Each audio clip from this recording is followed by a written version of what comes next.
ខ្លួនផងនូលអគុណគ្រប់យ៉ាងបងបានមើលថែស្រីទងជាពេលវេលាដ៏សែនខ្លីពេញដោយអត្ថន័យវត្តមានអូននៅក្បែរដល់វេលាត្រូវប្រើពីងលី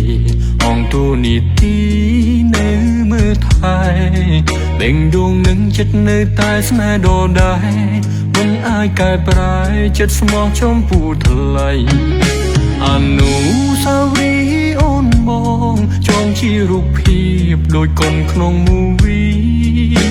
រឿងរ៉ាវស្នេហាពួកយើងទាំងពីរជុំអ្នកណាស់ដែរប៉ុន្តែអស់និស្ស័យសូមជូនពរបានជួបនូលល្អស្រឡាញ់គេឲ្យដូចស្រឡាញ់បងក្តីសុខបងអូនក៏ដូចក្តីសុខបងជូនពរស្នេហ៍ស្នងញញឹមទាំងទឹកភ្នែកពេលបាយពីបងនឹករលឹកបងផងណាសុខឬឯកាប្រាប់បងផងណាអូនណាពួកយើងបាយគ្នាមិនបន់ទោសលើអ្នកណាគឺជួបវាសនាចាជួបគ្នាត្រឹមនឹងតួបងលំបាកកុំបារម្ភកុំព្រួយភ័យបងធ្វើអត់អីឲ្យតែអូនមានក្តីសុខចាប់ពីពេលនេះដល់រាប់រស់ដល់ថ្ងៃមកសូមត្រឹមដឹងសុខទុកអូនគ្រប់ពេលមើលថែខ្លួនផងម្ចាស់ចិត្តស្នេហាត្រូវចងចាំថានឹកបារម្ភអូនរ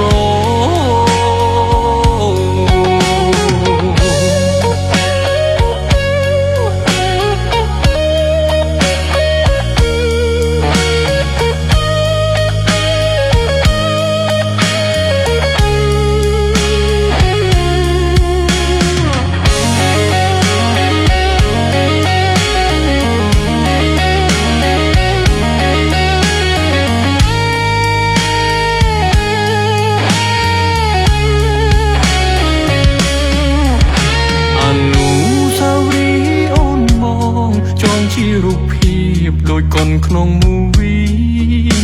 រឿងរ៉ាវស្នេហាពួកយើងទាំងពីរជុំអ្នកណាស់ដែរប៉ុន្តែអស់និស្ស័យសូមជូនពរបានជួបនូលល្អស្រឡាញ់គេឲ្យដូចស្រឡាញ់បងក្តីសុខបងអូនក៏ដូចក្តីសុខបងជូនពរស្នេហ៍ស្នងញញឹមទាំងទឹកភ្នែកពេលបាយពីបងនឹករលឹកបងផងណាសុខឬឯកាប្រាប់បងផងណាអូនណាពួកយើងបាយគ្នាមិនបន់ទោសលើអ្នកណាគឺជួបវាសនាចាជួបគ្នាត្រឹមនឹងតួបងលំបាកកុំបារម្ភកុំព្រួយភ័យបងធ្វើអត់អីឲ្យតែអូនមានក្តីសុខចាប់ពីពេលនេះដល់រាប់រស់ដល់ថ្ងៃមកសូមត្រឹមដឹងសុខទុកអូនគ្រប់ពេលមើលថែខ្លួនផងម្ចាស់ចិត្តស្នេហា